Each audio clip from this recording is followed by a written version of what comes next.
আমরা এটা দেখতে চাই না যে মসজিদ কমিটি সেখানেও রাজনীতি, স্পোর্টস সেখানেও রাজনীতি।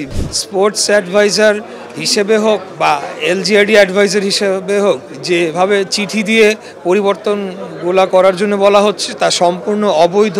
যতদিন স্বচ্ছতা আসবে না ততদিন হয়তো বা সেটা প্রয়োগ করতে থাকবো। যতদিন স্বচ্ছতা আসবে না, যতদিন আমরা আমাদের জায়গা থেকে আমরা এখানে আইনের লঙ্ঘন হয়েছে, এখানে গঠনতন্ত্র লঙ্ঘন করা হয়েছে।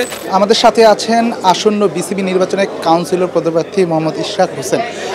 ইশরাক ভাই, আমরা দেখছি আসলে 5 আগস্টের পর আপনারা সবসময় চেষ্টা করছেন দেশে যেন নিরপেক্ষতা কিংবা যেটা সততা এই জিনিসটা বজায় থাকে, কিন্তু আমরা যখনই দেখি কোনো একটা নির্বাচন, সেটা ডাকসু হতে পারে কিন্তু সেটা বিসিবি নির্বাচন হতে পারে, এমন নির্বাচনের ক্ষেত্রে আমরা দেখি মাঝে মাঝে সরকারি হস্তক্ষেপ এসে যায়। এটা কি আসলে নিরপেক্ষতা একটা বড় প্রশ্ন দাঁড় করায় কিনা? বাংলাদেশ আসলে কোন দিকে যাচ্ছে? হ্যাঁ, এটা একটা ভেরি গুড কোয়েশ্চেন এবং আমি মনে করি একটা সিরিয়াস কনসার্ন আমাদের জন্যে। আসলে আমাদের যে টোটাল যে সিস্টেমটা দাঁড় করানো হয়েছে বিশেষ করে বিগত 17 বছরে পতিত আওয়ামী রেজিমের সময় যে স্ট্রাকচার দাঁড় করানো হয়েছে, এখানে সবসময়ই সরকারি হস্তক্ষেপ হয়েছে, সর্বক্ষেত্রেই হয়েছে, সেটা সব ধরনের সেক্টরে। আপনারা একেবারে ধরেন একটা মসজিদ কমিটি থেকে শুরু করে মাদ্রাসা কমিটি থেকে শুরু করে এই আপনার ক্রীড়া ক্ষেত্রে বলেন অথবা এফবিসিসিআই নির্বাচন বলেন, যে কোনো নির্বাচনে দেখা গেছে চরমভাবে আওয়ামীকরণ করা হয়েছিল এবং সেটি করা হয়েছে সরকারি হস্তক্ষেপের মাধ্যমে।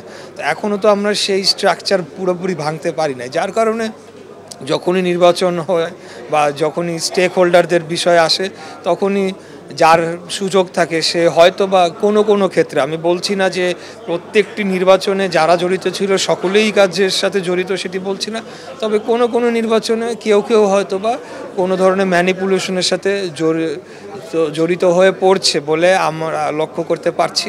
যেটা আমি মনে করি যে আগামী দিনে যেই সরকারই আসুক না কেন নির্বাচনের মাধ্যমে তাদেরকে খুব স্ট্রংলি এই বিষয়গুলোকে সমাধান করার জন্য পদক্ষেপ নিতে হবে, যাতে আমরা এটা দেখতে চাই না যে মসজিদ কমিটি সেখানেও রাজনীতি, স্পোর্টস সেখানেও রাজনীতি, বিজনেস কমিউনিটি সেখানেও রাজনীতি বা অন্য আরও অনেক বডি আছে যেগুলো নির্বাচনের সময় আমরা দেখি যে একেবারে সরাসরি হস্তক্ষেপ একটা বিষয় চলে আসে। ভাই, আরেকটা জিনিস দেখা যাচ্ছে যে স্পোর্টস যে অ্যাডভাইজার তার অফিস থেকে আসলে লেটার দেওয়া হচ্ছে যে সিলেকশনের জন্য কিংবা কাদেরকে দেয়া হবে, মানে স্পোর্টস অ্যাডভাইজারের সাথে আপনার একটা আলাদা, আমরা যদি বলি নির্বাচন নিয়েও একটা মতবিরোধ রয়েছে, অনেকে ধারণা করছে সেটা থেকে পার্সোনালি আপনি এখানে এসেছেন কিনা, আপনি যদি এই ব্যাপারটা একটু ক্লিয়ার। দেখেন, এটা একেবারেই ভুল একটা অ্যাজাম্পশন হবে। এর আগেও আমি বলেছি যে আমি যখন সিটি ইলেকশনের আরও অনেক আগে যখন ক্লাব প্রতিনিধিদের সংখ্যা কমিয়ে, ডিরেক্টর কমিয়ে 12 থেকে 6 আনার একটা অপপ্রয়াস চালানো হয়েছিল, তখনও কিন্তু আমরা প্রতিবাদ করেছি এর বিরুদ্ধে। স্পোর্টস অ্যাডভাইজার হিসেবে হোক বা এলজিআরডি অ্যাডভাইজার হিসেবে হোক, যেভাবে চিঠি দিয়ে পরিবর্তনগুলো করার জন্য বলা হচ্ছে তা সম্পূর্ণ অবৈধ এবং সম্পূর্ণ বেআইনিভাবে করা হয়েছে বলে আমি ব্যক্তিগতভাবে মনে করছি।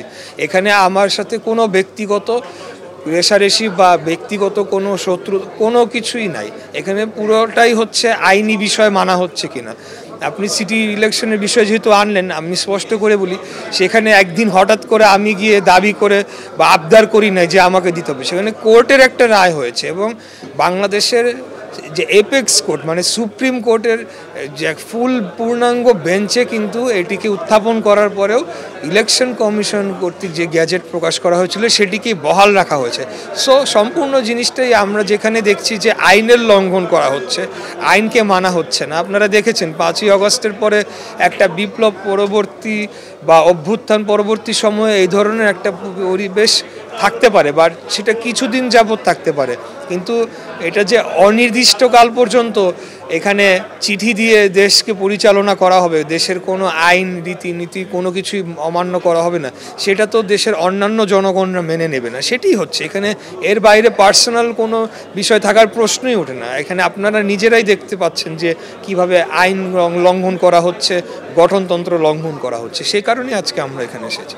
লাস্ট প্রশ্ন, যদি শেষ পর্যন্ত এই ধরনের সরকারি হস্তক্ষেপ কিংবা স্পোর্টস অ্যাডভাইজারের হস্তক্ষেপ এগুলো যদি বন্ধ না হয়, আগামী 4 তারিখে যে নির্বাচনের ডেটটা দেওয়া হয়েছে সেটা কি ঠিকমতো হবে, কিংবা আপনারা কি যাবেন যদি শেষ পর্যন্ত আপনাদের দাবিটা মানানো হয়? না, এখানে দেখেন একটা তো সম্মিলিত সিদ্ধান্ত হবে। আমরা আজকে এখানে যে প্রেস কনফারেন্সটি করছি এটা একটা জয়েন্ট ডিসিশন ছিল। যারা স্পোর্টস অর্গানাইজার, এখানে ক্লাব প্রতিনিধিরাও রয়েছে, এখানে জেলা প্রতিনিধিরাও রয়েছে, এবং নির্দিষ্ট কোনো প্যানেলভুক্ত কিন্তু আমরা নই। আমরা পিওরলি, যেমন আমি আমাদের ক্লাবকে রিপ্রেজেন্ট করছি।